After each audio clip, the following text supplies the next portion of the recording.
Hello, ladies and gentlemen. My name is Chris Stollings. You know me here on YouTube as MarauderEX.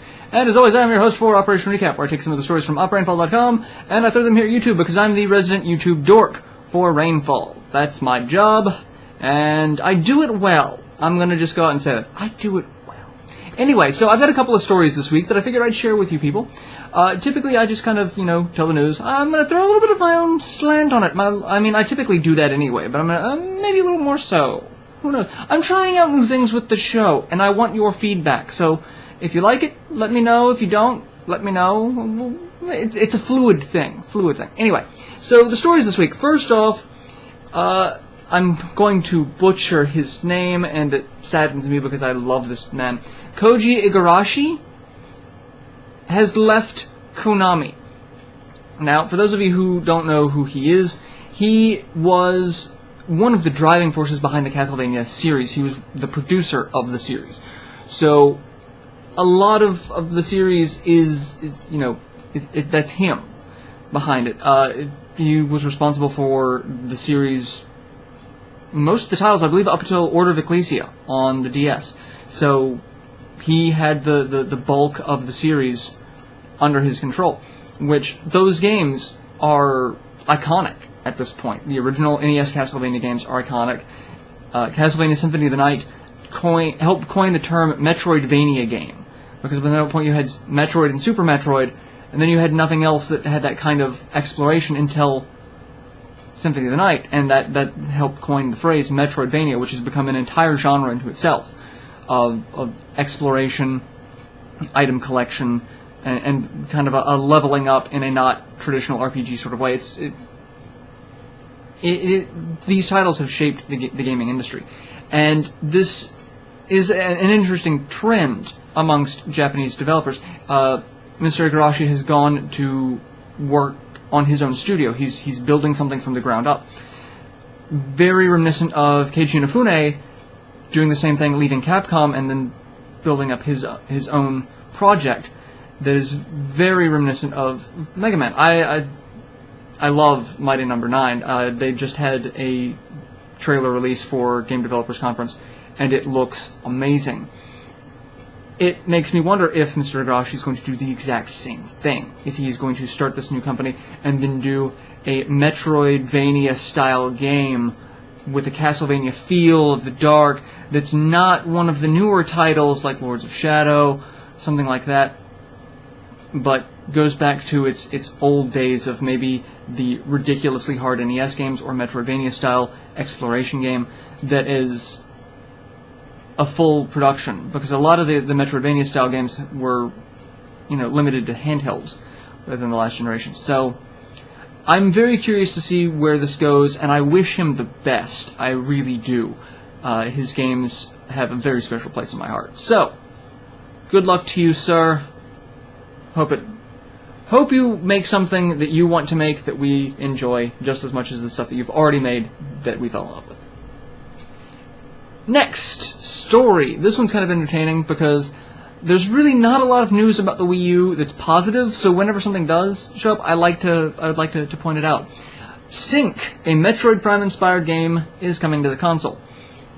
Now, that's really enough to just cause a lot of people to lose their minds right off the bat. It's a Metroid-style game, especially Metroid Prime, the first-person shooter, the looking around, focus on kind of exploration, but from your point of view, not from, a Metroidvania game. Because again, Metroid, I think that's going to be the name of this episode, the Metroidvania episode. But it's from Pixel Entertainment, which is a very, very small development studio. I believe they say there's only 6 people working on it.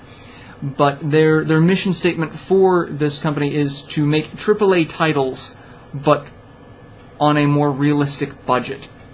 Which is something that I've been saying needs to happen for the last 10 years. The whole AAA style of gaming is just, I think it's doing more damage to the gaming industry than good. You have to spend way too much money developing a game to make it look good or have so many other interactions, like you have to have the social aspect and the marketing and have it shoved down everyone's throats. And then if it doesn't sell, 10 billion titles, it's considered a flop. I'm a fan of the new Tomb Raider game.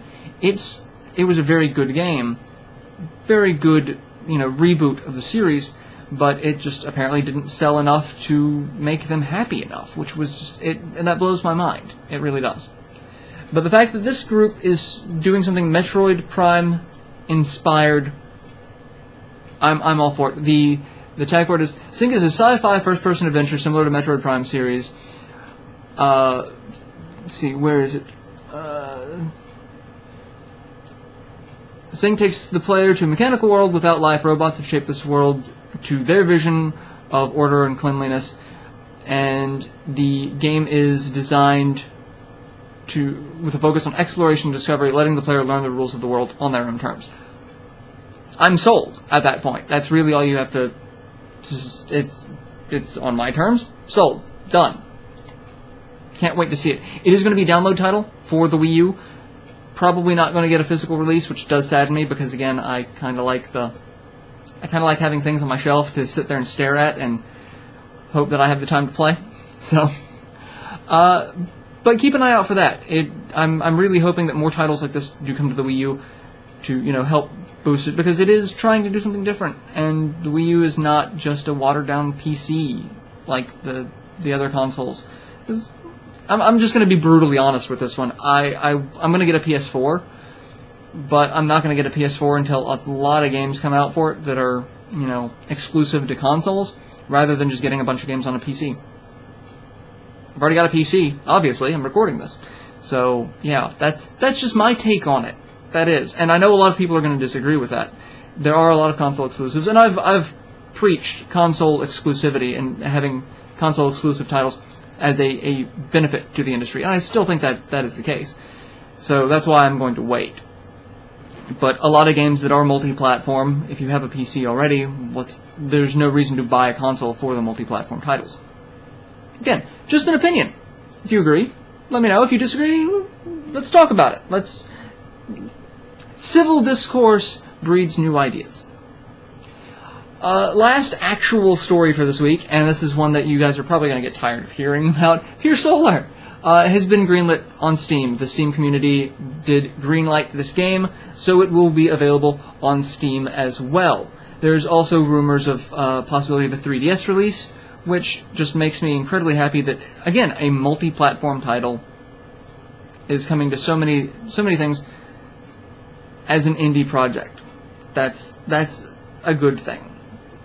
It gives me hope for the future, and I'm just going to keep singing that game's praises, because it just looks amazing.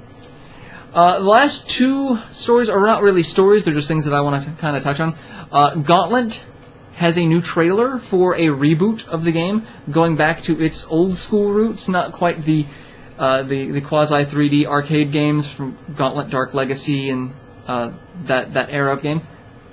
Very much more old-school has come back. Check out that trailer. We've got it on our channel. Very excited about that. And Ubisoft has released a making-of trailer for Child of Light, which the more I see of this game, the more it blows me away. And I do have to thank my coworkers for introducing me to this. This one would have just passed completely under my radar. And the more I see of it, the more excited I am about it. So if you're not familiar with it, go check out the making of. We've had a couple of trailers, and we've got a couple of articles about it as well. Go check those out. And then just, check out Rainfall. We've got a ton of articles that are just pouring in, a lot of opinion pieces, a lot of things that we want the viewer interaction for. So comment on it. Comment here in the video, comment on the article. Talk to us about it.